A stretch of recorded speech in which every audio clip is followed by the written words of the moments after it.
installation of 3,200 feet of these bollards. So when, in your opinion, would the bollards be installed functioning on the strip? They would begin around October 1st. 60 days would put it at the end of November. So about December 1st. So no later than October 1st to begin, right? Maybe That's earlier. what our current schedule is saying. Yes. Maybe earlier, because I know what can happen. Maybe earlier if we can get staggered delivery of the And if of the assemblies. I don't want to keep harping on this, but I could encourage Assistant Sheriff Fazzulo and Ms. Valentine to continue to coordinate with Dennis and get Chief Castle involved. Obviously, if fire's got a different issue than Metro does, I don't think they do, but also to pursue with Commissioner Giunciliani and Chairman Brown with RTC to try to free up some funding from FRI to expand this program up and down. Or someplace else. I don't think the FRI money's allowed for that, but I don't want to lose a road project with no disrespect because of this. So we'll have to look at that. Well, I'm willing. Okay, Commissioner Brown. Well, RTC meets on Thursday. We'll bring this up. Dennis, one question on the specs. The New York example had a Buy America Act as far as the materials and such. Mary, are we allowed to do that to make sure that the product is USA? I don't think that's currently in our Nevada statutes to require that. Can we recommend? These are items that you have to take the lowest responsible bidder, so I don't know that recommendations would have an effect. Okay. Thank you. So far, the 3 manufacturers that we've investigated are in USA. Okay. But we will make an effort, right, Mr. Chair, to try to get reach out to manufacturers that do business here in Nevada. I mean, Well, if they respond to the RFP, certainly we'd like to include them in the RFP. If there's any local steel manufacturers here that. right, but I'm just saying purchasing maybe need to, because if your deadline's Friday, this is Tuesday, I would like local businesses to at least have that opportunity. So if we could make sure purchasing reaches out for notification. Okay, how much? I got to go a little further now. So how much money is in the fuel in the resort corridor fund? The resort corridor generates about $45 million annually. Okay, how much is available that's unallotted? There's plenty available for this project. I couldn't give you the exact number. I would have to research that. Okay, but I want to make sure it's for the entire project. Not this is, to me, this 700 is a beginning. You know, because there's going to be more areas, and let's see the Assistant Sheriff nodding his head, which I appreciate. There's going to be more areas where these are going to be needed, in my opinion. And then, obviously, I want to cover those areas as well as we move forward. Not right away, but, you know, as we, you know, move along. If you want to look at that, and I can brief you on what our current capital program is, because it will make a difference in our capital program, because our current capital program basically looks at expending all the revenues over the 5-year period. Okay, and then if we could also, when you're looking at locations in, these happen to be Commissioner Scow, but when you go east and west on Tropicana, you know what I mean, off the strip, those are pretty soft as well in terms of, you know, you might want to look at those, and that's, I know, not included in your 700, so. The difficulty when you look at those cross streets, we didn't require in most areas the wider sidewalks that we would necessarily. If we were to put these on Tropicana, for instance, where we only have a 5-foot sidewalk, we probably wouldn't meet the clearances required for our Accessibility with Disabilities Act. Okay, well, we could look at that. I'd appreciate it because that's going to become an issue. Commissioner Scow. I was actually just thinking about that same thing in Harmon, particularly. That does have the decorative fencing along the corners, but and those sidewalks probably are only 5 to 10 feet in there. But that might be an area of consideration because it is so heavily traveled and walked. Yeah, that area we put in the containment fence, which was primarily to keep the pedestrians from walking into the street and focus them to go into use the bridges instead of at-grade crossings. So that area, yeah, those would be an addition to those types of fences. And those are wide sidewalks in those 2 corners. Okay. So, Ms. King, do you understand the direction that we've given to Yes. staff, and Ms. Valentine and Assistant Sheriff Azullo have agreed to cooperate every way possible to make this happen? Affirmatively, correct? They both said yes. Okay, thank you very much. We just want to say thank you again. I think this is a great investment in tourism safety. Very high Thank you. priority for us. Thank And you. for the record, I just want to say, I asked for this agenda item before the unfortunate incident in London. It was just, you know, and sadly say there'll probably be another one before we get these installed. So, God forbid, right, exactly. Thank you all very much. All right, Commissioners, we can move back to your public hearing section, Section 5, and here, item 70.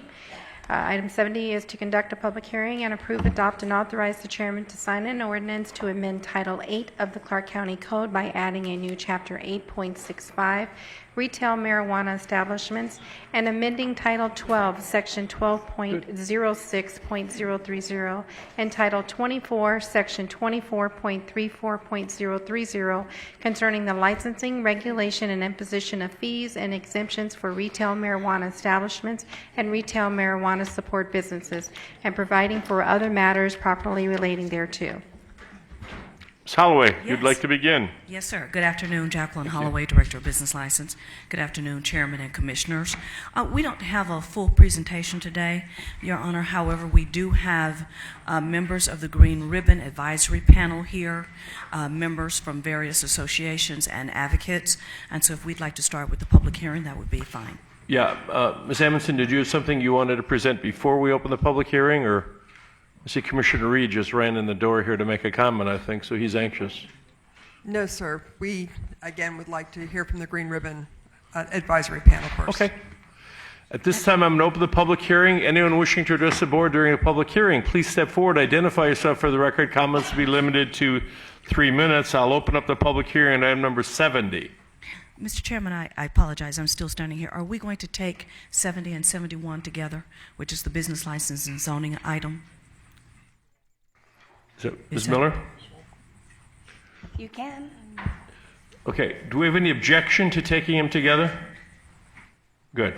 Okay, at this time, I'm going to open the public hearing on Mr. items Chairman. number 70. Mr. Chairman, Well, I do have somebody get, I'd like to read item 71. You I've gotta only read- read okay. item 70. Okay, 71 is to conduct a public hearing and approve, adopt, and authorize the chairman to sign an ordinance to modify current marijuana regulations and make provisions for retail marijuana within Title 30, amend Title 30, Chapters 08, 16, 44, 60, 72, and 80, Sections 30.08.030, and Section 30.16.120, Section 30.16.240, and Section 30.72.050, Tables 30.16 through 4, Table 30.16 through 10, Table 30.16 through 17, and also Table 30.16 through 17.25,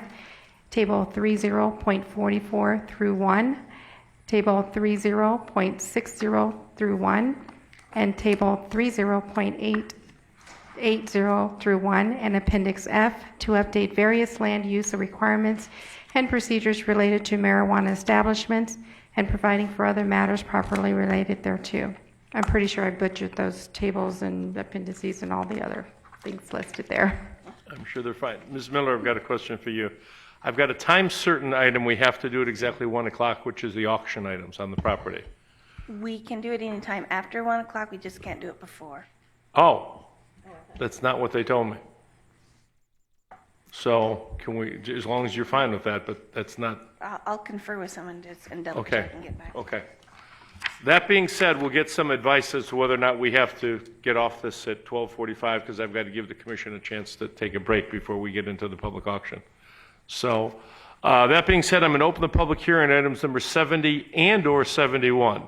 Anyone wishing to address the board on either or both of those items, please step forward, identify yourself for the records. Comments will be limited to 3 minutes. Good morning. Vicki Higgins, medical cannabis advocate. I honestly have not had a chance to read the amendments. As a medical cannabis patient, I just would like to request that you keep patients in mind when we mesh the recreational program in the dispensaries. I'd not like to see patients having to wait in long lines for the recreational users to be served first. So if you in your capacity can do anything in your capacity to protect patients, so far as penalties and anything involved with the recreational program coming in, we as patients, thank you very much, as we need your protections. Thank you very much for your comments. And if I could ask Jacqueline and Nancy to keep track of what these comments are so you can address them when you come up after before I go to the commission, okay, on the various issues? That'd be very helpful.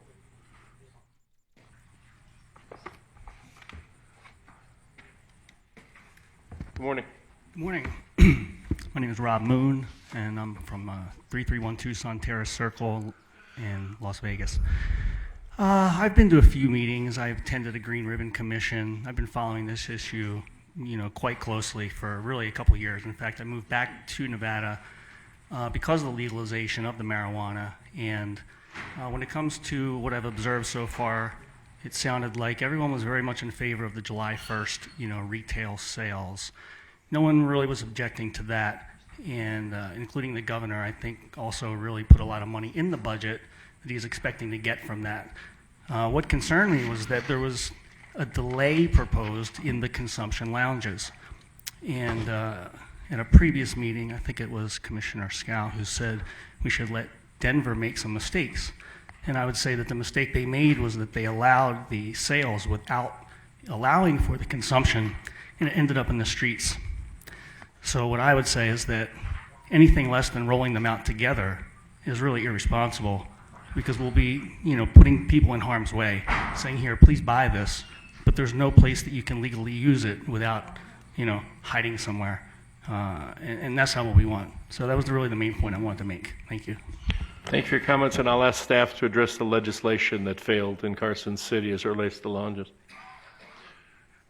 Now, good afternoon. Thank you for being here. Good afternoon, Mr. Chairman and Commissioners. Andrew Jolly, for the record. Just wanted to quickly point out that the recommendations that were made as a result of the Green Ribbon Panel, I believe, are well represented in the two ordinances being discussed today. And there are several members of the Green Ribbon Panel with us here today in the event that you have any questions you would like us to address. Thank you very much. Thank you very much, Mr. Jolly. Anyone else wishing to testify during the public hearing on number 70 and 71? Could Jessica give him the hand mic, please, or help him with that? Oh, you got that? Okay, perfect. Mr. Chairman. Good afternoon, Mr. Chairman, members of County Commission. When we came before you last year, when licenses were initially distributed, you had so many people coming into our community from out of state, and they made all these promises. They say, give us our license, we'll do X, Y, and Z. They made all these commitments to our community. Here we are a year later, and they failed to stand up for their commitments. Now they're reaching their hand out saying, give me recreational, pushing the patients to the side. Now our legislature, in their infinite wisdom, said that if you have two people in the same household, you can only grow 12 plants. Okay? If you took one medication and I took another medication, obviously we're taking medication for different things. So what you're taking for the strains that you're growing are not going to be the strains that I'm growing. So common sense has unfortunately gone out the window, ladies and gentlemen. These people that are making the recommendations to you on this Green Committee, this Green Commission, are the very same people that came in front of you a year ago and made all these promises to our community and failed to live up to them. Patients need to have a choice to have safe access to their medication before we even worry about everybody else that wants to get high. That's what this is about. You have people that want to medicate, and people go through their day-to-day life, and you got people that want to get high. Then you got the Liquor Commission saying, here's my handout, give it to me. You already have dispensaries growing, you already have cultivations and whatnot. And lastly, members of this commission, going to any of the dispensaries, I can guarantee you will not recognize anybody that came here a year and more so before you. You will not recognize any people that put in hours upon hours upon hours of testimony, came here, shared our stories, met with you individually, advocated for our community. So as you look to do recreation, and I know it'll help our public education system, having worked in that education system and being dead last in the nation. But you need to consider on who you're impacting. Who's more important, the vulnerable people, the veterans that served our nation, that are just trying to medicate, that child that has seizures, that needs that medication? Let us not let those people, as Ms. Higgins came up here and said, let us not let those people and cut the line just to get high versus somebody that needs their medication.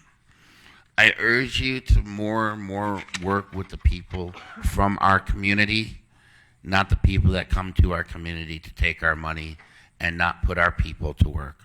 Lastly, again, over a year ago we came before you. Go to any of the dispensaries. How many of the advocates, how many of the patients have you seen coming before you in the past 3 years? How many do you see in there today? I thank you, ladies and gentlemen. Thank you very much for your comments.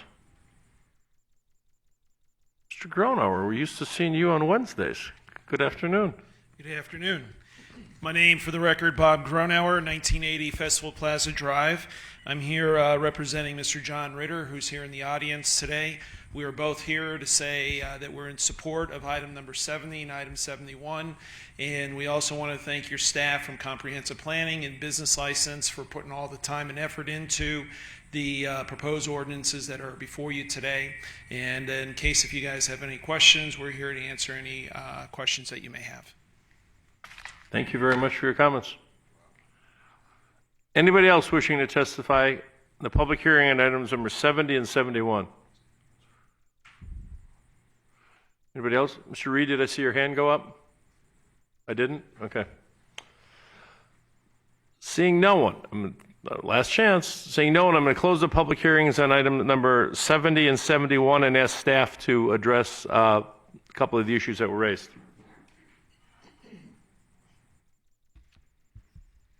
Yes, again, for the record, Jacqueline Holloway, Director of Business License. I prepared for the board a summary of what we've included in the ordinance, and I can tell you that through the Green Ribbon Advisory Panel, and of course in our ordinance, one of the major themes was to capitalize on the existing medical marijuana framework. And so we have attempted in our ordinance to provide some provisions that will protect the patients. Under our findings section, we basically point out that only those establishments currently licensed to sell medical marijuana will be able to apply for and receive a retail license. We also, under local community benefit involvement, state that master marijuana establishment licensees must have registered medical marijuana patients with access to medical marijuana. So that is a requirement in the code. And so if we find that they do not provide appropriate access for medical payments, patients, we can levy civil or criminal penalties. Under section 8.65250, we make sure that if a medical marijuana establishment is revoked or denied or suspended, that the business license department will automatically take a corresponding action and suspend, deny, or revoke. Under duties of a licensee, and it's a fairly lengthy area in the code, I would say from pages 24 to 26, we do require quite a number of things as the responsibility and duties of the licensee. We are requiring that they provide customer comment cards that's available to the customers that the department will develop. They should be in their educational areas. If they have any concerns, any issues, a customer can automatically complete those. They will be have postage on the cards, and they can automatically drop it to the Department of Business License in an anonymous way so that we can respond. We are also requiring confidential and private consultation for the patients. The ordinance requires that each one of the retail stores must have an area for patients, for medical patients, for their privacy and to receive their consultation. So these are some of the elements that we've placed in the ordinance to address some of the major concerns related to protecting the patients, and providing access to medical patients for quality product. Thank you, Ms. Howell. Ms. Amundson, good afternoon. Good afternoon. Is it afternoon already? Okay. Good afternoon, Good afternoon. Commissioners. This is Nancy Amundson, the Director of Comprehensive Planning. From a land use standpoint, we are looking at